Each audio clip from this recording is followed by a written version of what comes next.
Good afternoon, everyone. Thank you for coming into this refuge from the rain and the football. It's good to have you all here. This is going to be a special treat. It's very special for me. I'm the orchestra conductor here at Concordia University.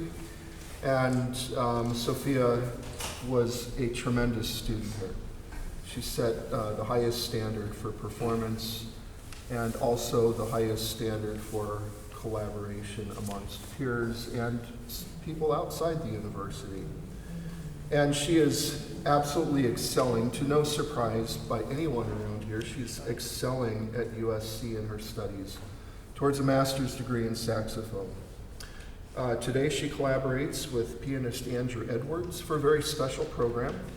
I'd like to acknowledge the program sponsors, Carl and Deborah Weinert. Dr. Weinert, thank you so much for helping out with this. And it's a very, very wonderful program as we annually on January 30th observe Holocaust Day and the horrors that happened at that time. And one of the best ways of having such observances can be through music, and we do that with the wonderful work of Sophia and Andrew today. And I also want to recognize another Concordia student that finished up recently, Timothy Maggs. He has arranged two of these works as well. So I love the Concordia ties. So please welcome back to Zane Hall, saxophonist Sophia Flores and Andrew Edwards.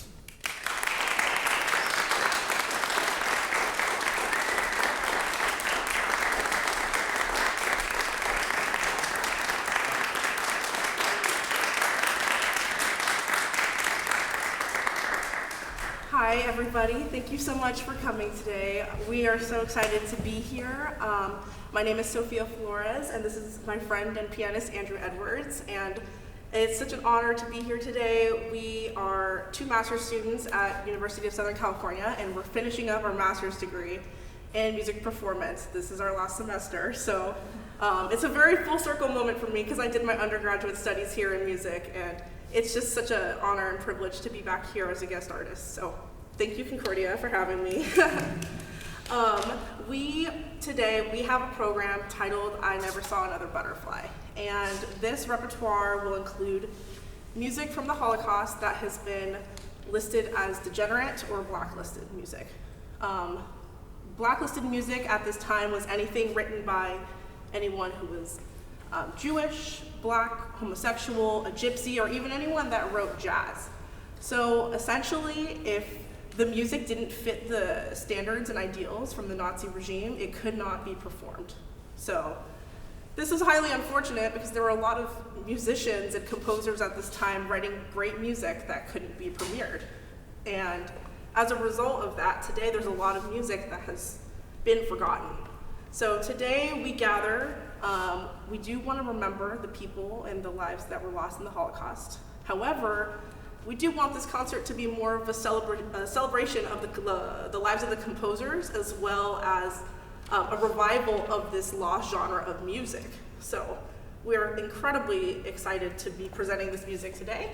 We're going to kick off our concert with a very unique flavored sonata titled Sonata for Alto Saxophone and Piano by Wolfgang Jacobi. I hope you enjoy.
Thank you all again for coming. My name is Andrew Edwards.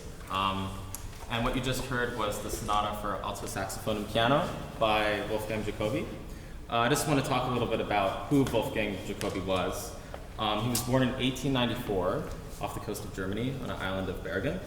But he actually didn't start studying music until 1917, which was immediately after he had recovered from a bad case of tuberculosis and as a prisoner of war in France during World War I. Thankfully, he recovered. He studied music, and then he graduated in music conservatory in Berlin, during which the following decade he wrote many works, including this one that you just heard today. But in 1933, when the Nazis came to power, his music was banned, basically.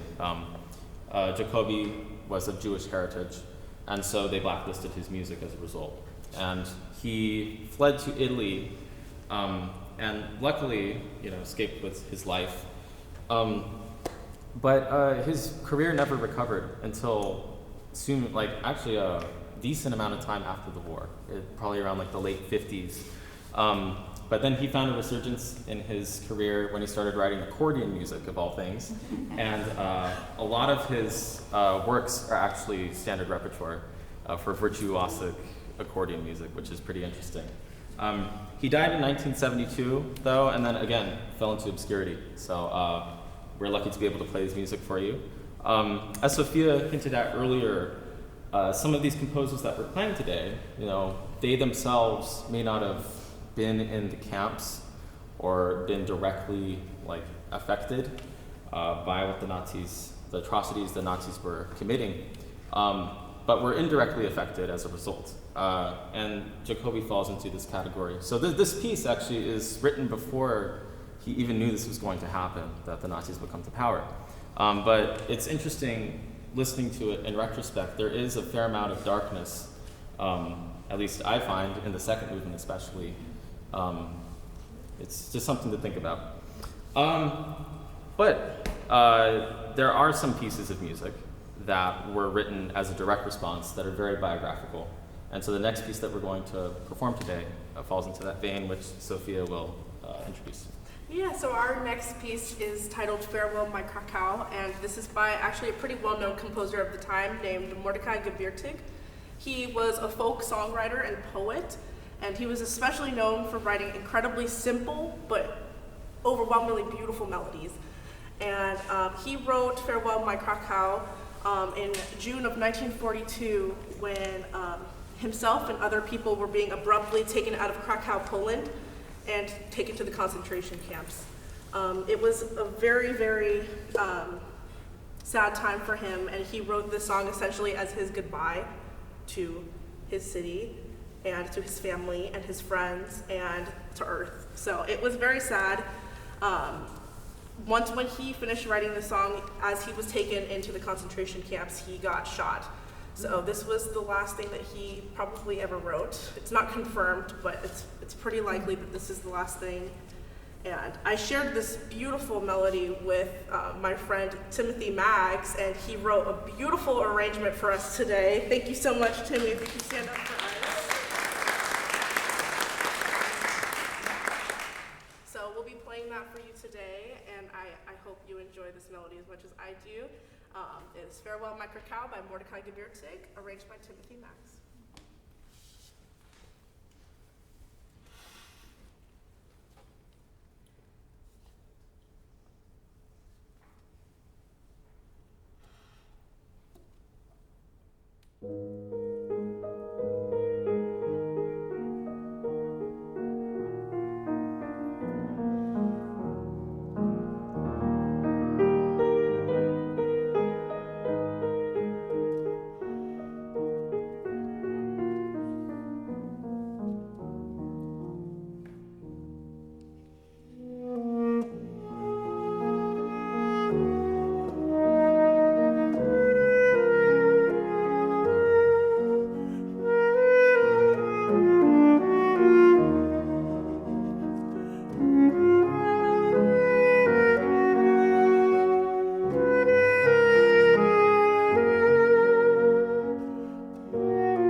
The next piece we'll be performing is titled Eli Eli. This title translates to My God in Hebrew, and is the opening line of a poem by a poet named Hannah Senesh. This musical setting of this poem was written by an Israeli composer named David Zehavi in 1945, and we'll be playing a saxophone arrangement. A little bit about the source of the text. So this comes from a poem, as I said, from Hannah Senesh, titled A Walk to Caesarea.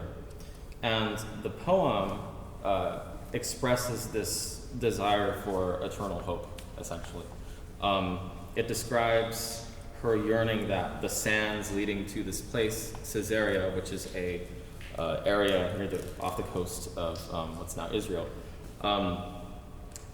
as never changing, as the water never changing. And then she ends the poem saying that may the prayer of man or humankind never change as well. Hannah Senesh herself was actually an incredible figure, Hungarian poet, and she wrote lots of poetry. But when the war started, she decided to join a group of resistance fighters in Hungary who had teamed up with the Allies, and her mission was to parachute behind enemy lines and conduct espionage, basically. Unfortunately, on that first mission, she was captured and was later tortured and then executed. But she never gave up the details of her mission. She didn't say a word. So just an incredible story of strength, in this time. And this piece, some of you might know of. It's fairly popular at Holocaust commemoration services, and in Judaism, the Yom Shoah services as well. So it's pretty well known. So I hope you enjoy.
For our next piece, it is titled Anima Amin, which directly translates to I believe. And for this melody, it's generally sung or unaccompanied So I will be playing it for you today, unaccompanied on tenor saxophone. And this tune is a proclamation of faith that the Messiah would return. This was supposed to instill hope, perseverance, and betterness for the future. So a lot of people sang this, and when they were feeling helpless and they needed something to lift them up. This was also something that was commonly sung when they were being taken into the gas chambers. So for a lot of people, this was the last thing they ever said or the last song they ever sang. So it's an incredibly beautiful, simple melody, but we want to stress how timeless and powerful it is in its simplicity. So I hope you enjoy Anima Ani.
So next piece on the program is going to be played by me solo now.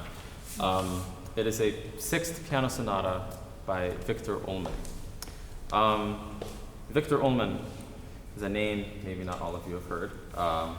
He was a composer born in the region of Silesia, I believe you say, in the Austro-Hungarian Empire. It's what now is modern-day Czechia, or former Czech Republic. He was of Jewish descent, and his family attempted to assimilate. This is something you find a lot in the 1800s, where Jews who were experiencing anti-Semitism, they would convert to Catholicism or some other religion, so that they would not be social outcasts in society. Ullmann actually had the chance to study with Arnold Schoenberg, of all people, in Vienna, and he began a composition career. But when the Nazis took power, he began having a lot of issues with that. His performances were being censored, he's getting rejected from trying to publish certain works left and right. And unfortunately, in 1943, he was deported to the Theresienstadt concentration camp. Now, for those of you who don't know, when the Nazis were in power, they had specific camps that we now call death camps, which were just for the extermination and execution of humans. And these were, like, Auschwitz is probably a name we've all heard, or Birkenau. Theresienstadt, however, was not one of these death camps. The Nazis had taken a village of Terezin, about like 80 miles outside of Prague, and they converted it into a place basically to keep people who they imprisoned. And so they still suffered horribly from starvation, beatings, and executions. But because of the fact that people were basically living in this camp for an extended amount of time, Ullmann actually had some fellow composers in this camp as well, and they began to write music. They were writing music inside of this concentration camp. There's some other names, Pavel Haas and Gideon Klein, two other composers who Ullmann was collaborating with within Theresienstadt. And he basically doubled his output up until that point. So in the 1 year he stayed in Theresienstadt, he wrote just as many pieces as he did before then, which is incredible. He wrote many art songs, 3 piano sonatas, one of which I will play, and an entire opera. And he managed to have the opera performed inside the camp, which is incredible. And that opera has only been performed a couple times, formally staged. So yeah, and unfortunately, then in, I believe, 1944, he was deported to Auschwitz and murdered there. The 3 piano sonatas that he wrote in Theresienstadt are interesting pieces because for somebody who is going through such horrific circumstances, there is a surprising amount of humor in the music, surprising amount of, like, sometimes it's uplifting humor, but a lot of the time it's very ironic. It's not a nice humor. And I think what he was really getting at, in my view, was just the twisted absurdity of what he and so many other people were going through. This is a very strange piece of music, and normally I wouldn't preface a piece of music by very strange, but it is very strange, but in a way that is very gratifying, I find. It opens up with a lively, upbeat section, and then this is almost immediately drops into an extended, slow, somber section of very meditative and tragic music. This then transitions to a second movement, which is peculiar but unsettling. And then a very violent scherzo follows. And the last movement, he just completes the first movement almost as if nothing happened. So all movements are connected. And yes, this is the 6th piano sonata by Victor Ullmann. I hope you enjoy.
All right, everybody, we're at the end of our program. We have one last piece for you, and it's by actually a pretty well-known composer. And this piece is a totally different flavor from the rest of the recital. It's very fun, jocular, upbeat, happy. It's by Erwin Schulhoff, and you guys have probably heard him or maybe not, but he writes a lot of syncopated jazz pieces, which is clear why the Nazi regime was probably not okay with his writing. They didn't like that. They wanted everything to fit their standards. And on top of that, he also had a Jewish background. So that, of course, played a role in why he was blacklisted during this time. So Hot Sonata today, it's a 4-movement work, but we will be playing 3 movements of those 4. The first movement, the third movement, and the fourth movement. All of which have a completely different flavor, and we're so excited to play it for you. But first, I just wanted to thank you, all of you, for coming today. It's such a pleasure to share this program with you. We obviously just love to play, but I think that it's important to keep this music alive. I think it's easy to think back to the Holocaust and just feel really saddened by everything that's taken place, and it's inevitable to feel that way. But there's also a whole lot of art that people don't talk about from this time, and it should be looked at too. So we're so gracious to share it with you, and I hope that you share it elsewhere and that you enjoyed it today. So we're gonna end with Hot Sonata. Thank you so much for coming.